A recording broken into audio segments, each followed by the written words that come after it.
In this video, I'm going to talk about how to hide or unhide rows and columns in Excel. So I have this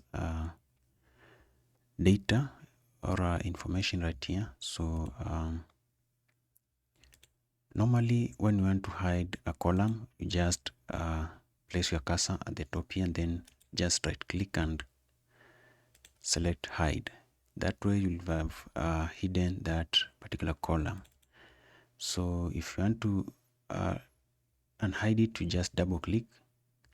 Let me just hide it again. So to unhide, you just double click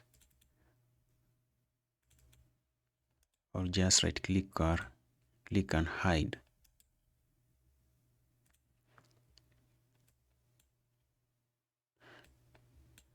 So the same case applies for rows. Hide, right click and unhide. So but if you want to hide multiple columns, what you do, just select the columns that you want.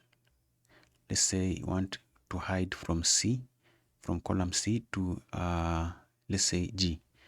So select C and press down shift, and then you click on G, and then right click, still place your cursor at the top here, and then click on hide.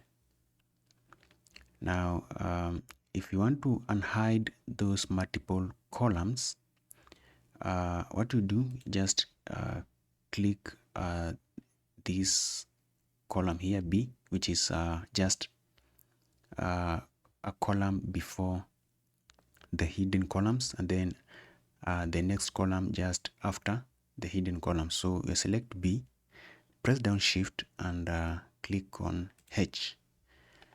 You right click and then you click on unhide.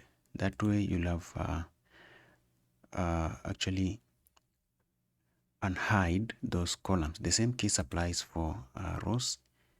Let's say you want to hide from that particular point up to number 23. You just press down 4 and then select 4 and then press down shift and click on 23. Right click while your cursor is on this extreme end and click hide.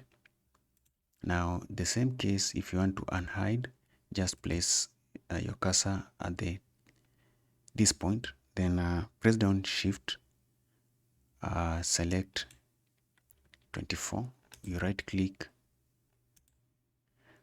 and hide. As simple as that. So that's all for today. See you.